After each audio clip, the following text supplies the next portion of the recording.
Hey everybody, welcome back to Nita Keeping It Raw. I'm gonna start out with a word of prayer and then we're gonna jump right into it. Lord, we thank you for this day, especially January 20th, that is reserved for the Reverend Dr. Martin Luther King Jr. Um, we thank you for his vision that you had given him, and we're still searching for the dream after all these years. In your son Jesus' name, Yahweh, amen. You know, I was reading uh, a bit about, it was on CNN, and then I was reading a little bit on the comments on how these six citizens of North Carolina uh, were saying that how they felt about America today. And, you know, I was listening to and reading the comment section where a lot of Caucasians had their input on the black life in America. And they feel that today they still feel that, you know, we should pull ourselves up by our bootstraps and forget about the past. Uh, it just, when I read it, I couldn't believe it because, well, I could believe it with who represent them in Washington D.C. Uh, at 1600 Pennsylvania Boulevard. So yeah, I can still believe it. You know, some comments that were made. Um, there was one white guy. He said, "Yeah." He said, "If you don't know, if you're struggling, it's your fault because you're struggling. It's your fault that you don't invest in the stock market. You know, it's your fault for this. It's your fault for that. It's your fault for this. It's your fault for that." But some of these modern day millennials don't seem to understand that the reason that they have what they have is because that their foreparents were slave owners, and everything that was left to them from their foreparents were left because that was their inheritance. But no matter what, and no matter how they view it, the black person in America didn't have an inheritance. The only thing that they had was a memory of the taskmaster's whip. That's why it is very important. And I reached out to my one of my great nephews. It is very important to stay in school and do what you can do for your grades, because either way it goes, there's no more um, um, uh, what word am I looking for? There's not any more classification for uh, the black man and the black woman and their children. You know, there's no more. Uh, I don't know what this country think. They think they have paid their dues to us, and every time you mention the word slavery, the first thing they say, if they're Caucasian or someone other than another race than ourselves, is to get over it. How can you get over something that made an impact on a culture and a people that impacted and that is still impacting their lives over 400 years later? you know. And I feel that it's a cop out when someone tells us to get over it. You know, we never had the luxury of having someone to leave us something, leave us land, leave us a business. No, we never had that.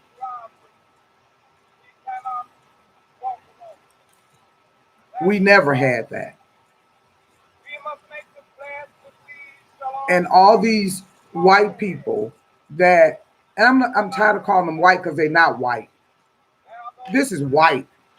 They're Caucasians who derived from Europe from caves. And the only thing they ever did was lie, cheat, manipulate, and steal. And with all that lying, cheating, manipulating, and stealing, that was passed on from generations to the next generation and the next generation. You know, who left us anything? No one. So we're not asking for something, a handout. I know I'm not, but I do want my reparations. And that they don't never want to talk about that. They paid every culture of people that America have offended, but black folks, Negroes.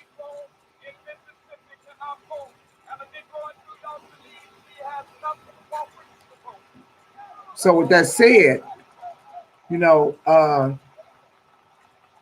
listened to, I was reading the comments, about the on CNN about some of the things that the Caucasians were saying, and it amazes me that their mentality is so ignorant.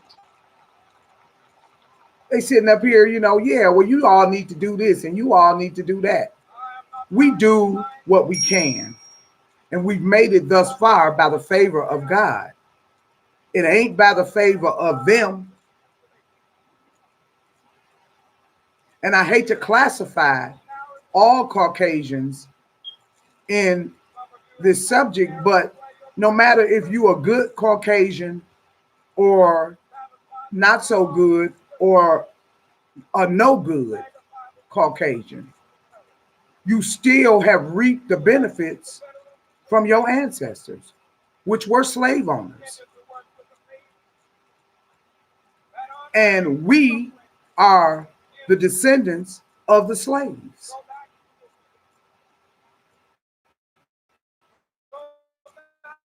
I was looking at what was left to my family.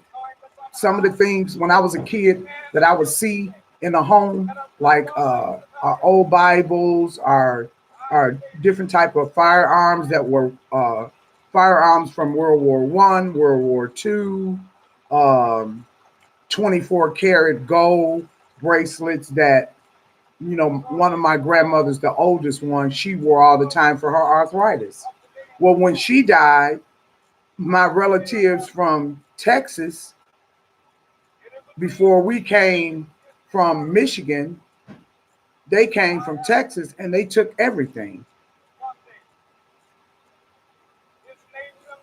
And I'm going to step out the way for a minute and then I'll be right back. I'm going to show you guys something. I'll be right back.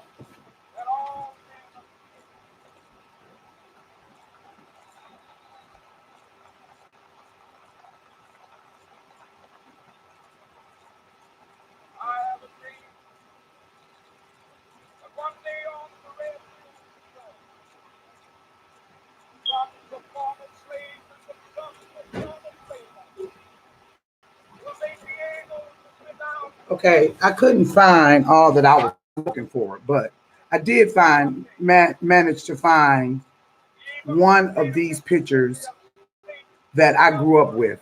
It's a very old photo. The photo is not old. The photograph is old, but the picture is not what it's on. These are one of my ancestors.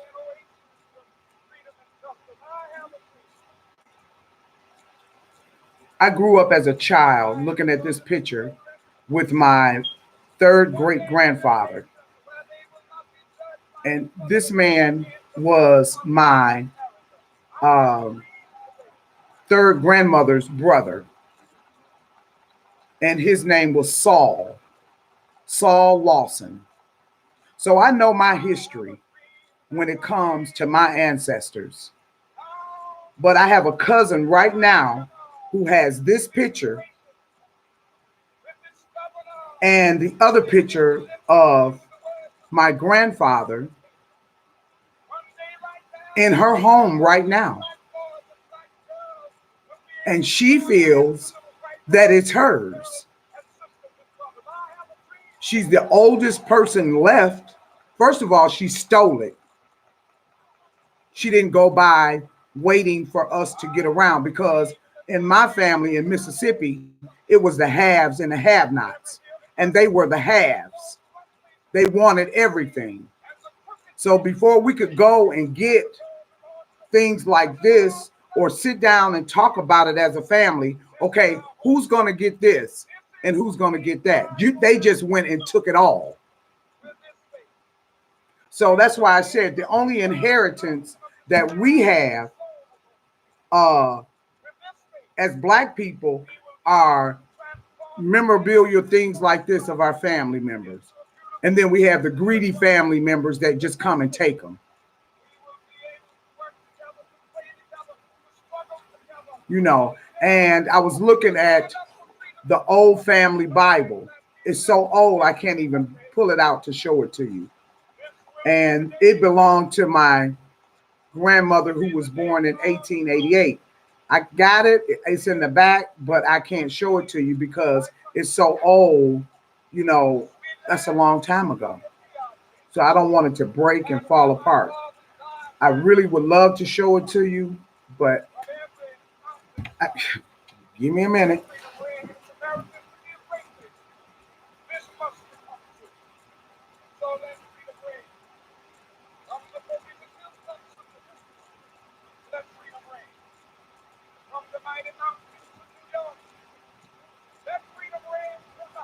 Okay, so I'm back. It's in here. So I'm going to do my best to pull it out. And everyone in my family that I can remember before me, is their birth is recorded, even mine, in this Bible, in this old Bible. So I'm going to try to bring it out and share with you all. These are some of the things that were left for us. See, the difference in the Caucasians and the slave owner, they had land, money, everything. But the only thing that was left from us was an old Bible. I'm not going to even open it up because this is how it's tied up. This is an old 1700 Bible with all my ancestors' names in there. So when they say, you know, oh yeah, where did you get your I'm sorry, where did you get your would your people leave you? In other words, that's what I'm saying. What did your people leave you? What did they leave you? They left us things like this: Bibles, trusting in God, because that's all they had was God at the end of the day. This Bible was made in the 1700s. So this is my inheritance. But when I sit back and I listen to Caucasians talking all this smack about, you know, for us, we can do for ourselves. They wouldn't have what they have if it wasn't for the blacks and blacks dying. They wouldn't have what they have. This right here, this is my inheritance. And I treasure this. But there are other things that were left, but not like these pictures with these old Civil War frames on there. You know, my cousin in Dallas, I mean in Houston, she really believed in her heart that that is hers. Because when my grandmother passed, my third grandmother, which is her second grandmother, her first grandmother, I'm the fifth generation. When she died, what did they do? They came and stole everything. But she really believed in her heart in Houston, Texas today that she has a right to these old artifact family treasures for her to pass down to her kids and her kids alone. Well, I do not agree. I disagree. I disagree. So, this is our inheritance from the 1700s. And when somebody Caucasian tell us, "Oh, y'all can do this, y'all can do that," see, I be really wanting to say something to the effect where they are all hypocrites. They are hypocrites.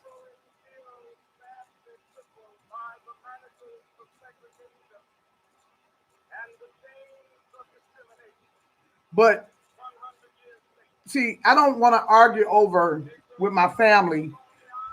See, my cousin, her sister told me, who also lives in Houston. She said, "Oh yeah, she has them up in her right going upstairs, the wall of our ancestors. They not only her ancestors, they're mine too." See, in that side of the family, they were the haves. Same bloodline, but we were the have-nots. I don't care about any of that. But what I do care about is when Caucasian people fix their mouth and feel that they don't owe the black man or the African man nothing. Or the Negro. They don't feel they owe us anything. We owe it to ourselves to pull ourselves up by our bootstraps and make it the best way we know how. Bullshit. Will we ever see reparations? I don't know. In my lifetime, I don't know. Would I go and bust a check today if they sent me one? Yes. But see, I have to be on top of that too, because the greedy family members down in Houston, they think everything should come to them. Oh, hell to the no, no, no. It's only 5 of us left. The descendants of the Johnsons and the Lawsons. Just 5. The 2 in Houston, the 2 in Michigan, and the 1 in Mississippi. Everything after that are our descendants. But she really, really believed. That's why I keep these pictures. Because when my time comes, she's had them for years, since 80. It's time for the other side of the family to look at them and cherish them and take care of them. She's had them over 30 years. It's our turn to look at our ancestors in our homes instead of you hoarding and taking what you want and you think it's okay. And it's not.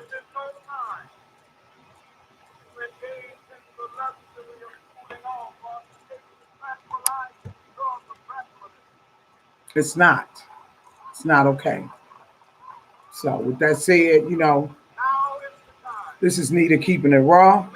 You know, Dr. Martin Luther King Jr., Reverend, because he was a preacher before he was a doctor. Reverend Dr. Martin Luther King Jr. This day is federally observed for you, and your Negroes then and your Negroes now, we appreciate your fight. But know that he was not the only one. Rosa Parks was not the only one who refused to give up her seat. He was not the only one who marched. It takes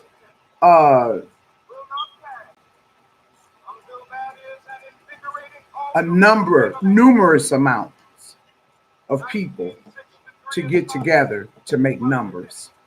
United we stand, divided we fall. And trust and believe. You have people right now. They'll tell your kin people what they should do. Oh yeah, but they get along just fine with their family.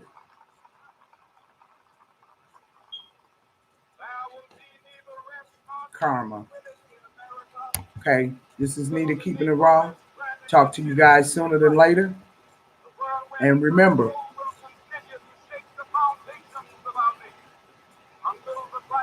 you can get more with honey than you can with vinegar. And we must learn how to treat each other like we want to be treated. And if we don't, there are consequences.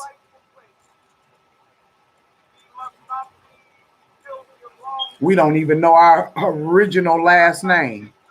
We carrying a slave owner's last name. And some first names that he made up. Anyway, that's another subject in itself. Don't get me started with that. All right, guys. Talk to y'all later.